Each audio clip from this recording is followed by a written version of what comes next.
টাঙ্গাইলের মির্জাপুরে দাঁড়িয়ে থাকা ট্রাকে নিয়ন্ত্রণ হারিয়ে একটি কাভার্ড ভ্যানের ধাক্কায় সুজন খান নামের একজন নিহত হয়েছেন।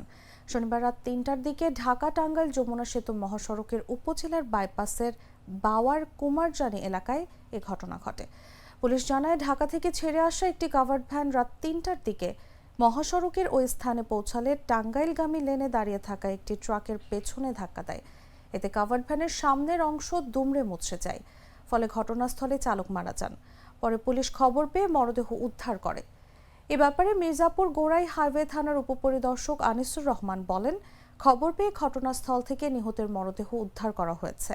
আইনি প্রক্রিয়া শেষে মরদেহ নিহতের পরিবারের কাছে হস্তান্তর করা হবে। আমরা রানিং রোডে যাইছিলাম, সামনে হালকা ছিল, ব্রেক মারছে, আমরা তারপরে হালকা আমার ড্রাইভার ব্রেক মারছে, আর এই গাড়িটা ফুল ঘুমে ছিল, ঘুমে থেকে গাড়ি এসে আমার পিছনে মেরে দিচ্ছে। এদের পর কিছুটা যানজট হওয়ার কারণে পিছনে আর একটা দুইটা গাড়ি সংঘর্ষ হয়েছে, তারপরে পিছনে যে গাড়িটা মেরে দিচ্ছে ওটা ড্রাইভার মারা গেছে। ভোর 4:15 ঘটিকার সময় মা সিএনজি পাম্পের সামনে একটা ছোটো একটা গাড়ি পিছিয়ে ধাক্কা মারে।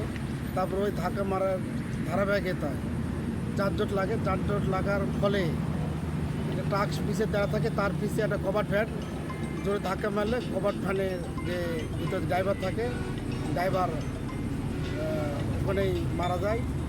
মারা যাওয়ার পর আমরা ফায়ার সার্ভিসের সহায়তা লাশ উদ্ধার করে দিনে হাসপাতাল প্রেরণ করি, ওরা মৃত্যু ঘোষণা করে। তারপর আইনের প্রক্রিয়া দিই। যান চলাচল স্বাভাবিক।